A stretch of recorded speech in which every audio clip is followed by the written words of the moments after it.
Hey guys, welcome again to my YouTube channel with another refreshing topic which is on patent. Patent एक monopoly right होता है जो कि एक law के द्वारा एक इन्वेंटर को दिया जाता है जिसने कोई इन्वेंशन की होती है ताकि वो अपनी इन्वेंशन का कमर्शियल यूज़ कर सके।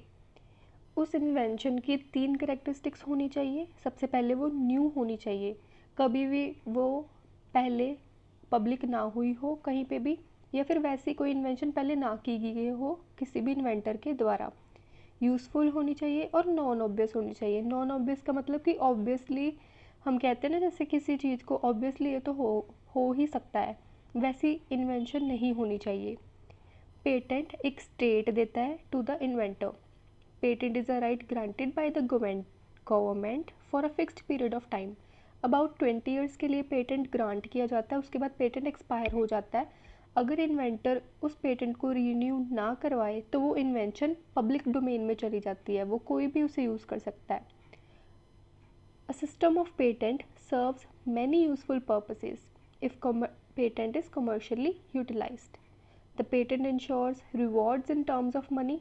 जो पेटेंट के द्वारा जो इन्वेंटर है वो अपनी इन्वेंशन को बेच भी सकता है, उसको कोई रिकॉग्निशन मिल सकती है इन्वेंटर को, उसने जो टाइम लगाया है, जो एफर्ट लगाया है, अपनी नॉलेज स्किल मनी लगाई है, वो सारी अपनी वो पेटेंट के द्वारा अपना वो रिवॉर्ड ले सकता है।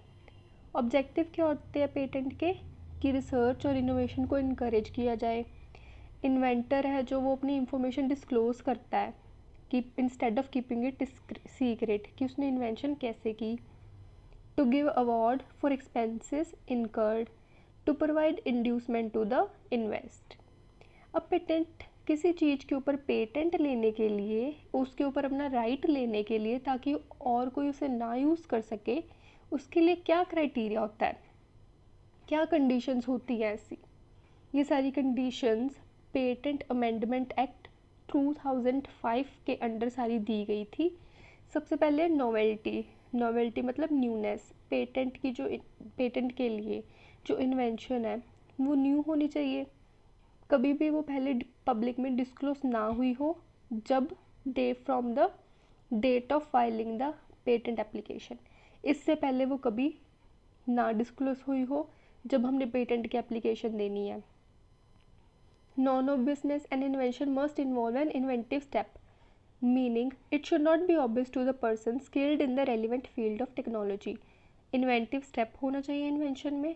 अगर कोई और बंदा उसी फील्ड में काम कर रहा है तो उसे वो लगनी चाहिए कि हाँ ये सच में इन्वेंशन है, उसके लिए ऑब्वियस नहीं होना चाहिए।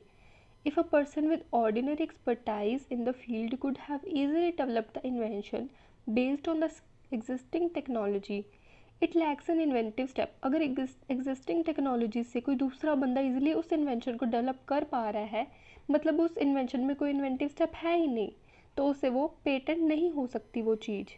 जैसे एक फार्मा कंपनी में एक स्लाइटली चेंज कर दिया एक पेन किलर में, that is not an inventive step, तो हम उसे पेटेंट नहीं कर सकते। तीसरा क्राइटेरिया इंडस्ट्रियल एप्लीकेबिलिटी, कहीं पे यूज़ होने चाहिए वो पेटेंट की, कोई यूज़फुलनेस होनी चाहिए in the industry. The invention must be capable of being used in an industry, meaning it should have a practical और beneficial application. मैन्युफैक्चरिंग में होनी चाहिए, health care, agriculture, technology. The invention should not B purely theoretical, सिर्फ वो theoretical ही नहीं होनी चाहिए invention, उसका रियल वर्ल्ड यूज़ होना चाहिए। जैसे एक न्यू बायोडिग्रेडेबल प्लास्टिक इन्वेंट की गई थी किसी के द्वारा, वो इंडस्ट्रिकली एप्लीकेबल है। But on the other hand अगर हम एक मैथमेटिकल फार्मूला को इन्वेंट कर दें, उसकी कोई प्रैक्टिकल एप्लीकेशन नहीं है, तो वो पेटेंट नहीं हो सकती। The fourth point refers to patentable subject matter, which means things which can be patented, things which can be protected by patent. जैसे कि मशीन्स हो गई, डिवाइसेस हो गई, processes, methods, compositions of matter, improvement to existing inventions, these all can be invented. उसके बाद यही है जो सारी पेटेंटेबल इन्वेंशंस कौन कौन सी होती है, जो नोवल हो, यूज़फुल हो, patentable subject matter as we discussed above. अब उसके बाद आता है कि नॉन पेटेंटेबल इन्वेंशंस कौन कौन सी है जो नहीं हो सकती patent. An invention which claims anything obviously contrary to the natural laws के जो अगेंस्ट जाए वो कभी पेटेंट हम नहीं ले सकते उस पर। अ मेथड ऑफ एग्रीकल्चर और हॉर्टिकल्चर को कोई मेथड हो उस पर नहीं पेटेंट दिया जा सकता। एन इन्वेंशन जो पब्लिक ऑर्डर के अगेंस्ट हो, मोरालिटी के अगेंस्ट हो, उस पर भी नहीं लिया जा सकता। फॉर एग्ज़ाम्पल एक न्यू गैम्बलिंग मशीन आई थी, उस पर हम नहीं ले सकते patent. Section 4 states that invention related to atomic energy के रिलेटेड इन्वेंशंस के ऊपर भी हम पेटेंट नहीं ले सकते। गवर्नमेंट ही उस पर उसकी रिस्पॉन्सिबल है एटॉमिक एनर्जी की, क्योंकि सेफ्टी पर्पसेस के लिए हम उस पर पेटेंट नहीं ले सकते। The mere discovery of a scientific principle और the formulation of an abstract theory पे भी हम पेटेंट नहीं ले सकते। द मेयर अरेंजमेंट और रीअरेंजमेंट ऑफ डिवाइसेस, अगर हमने किसी डिवाइस का अरेंज और रीअरेंज ही कर दिया उसे, तो कोई इन्वेंटेड स्टेप नहीं है उसमें, तो वो पेटेंट नहीं ले सकते हम ऊपर। An invention which is effect in traditional knowledge, जो ट्रेडिशनल नॉलेज में ही हो इन्वेंशन, उस पर भी हम नहीं ले सकते। कोई मैथमेटिकल बिजनेस मेथड हो या मैथमेटिकल मेथड हो, उस पर भी नहीं ले सकते। एक लिविंग थिंग की डिस्कवरी या फिर नॉन लिविंग थिंग की डिस्कवरी जो नेचर में ही ऑलरेडी अकर कर रही है, उस पर भी पेटेंट नहीं ले सकते।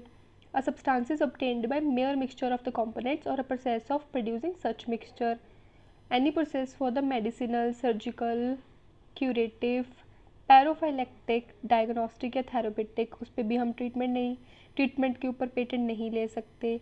प्लांट और एनिमल्स के ऊपर नहीं ले सकते। टोपोग्राफी ऑफ इंटीग्रेटेड सर्किट के ऊपर भी नहीं ले सकते। वेरी ड्रामेटिक, म्यूजिकल और आर्टिस्टिक वर्क के ऊपर भी हम पेटेंट नहीं ले सकते। इसके ऊपर हम क्या लेते हैं? कॉपीराइट हम अगली वीडियो में पढ़ेंगे। आज के लिए इतना ही। Thank you. Subscribe to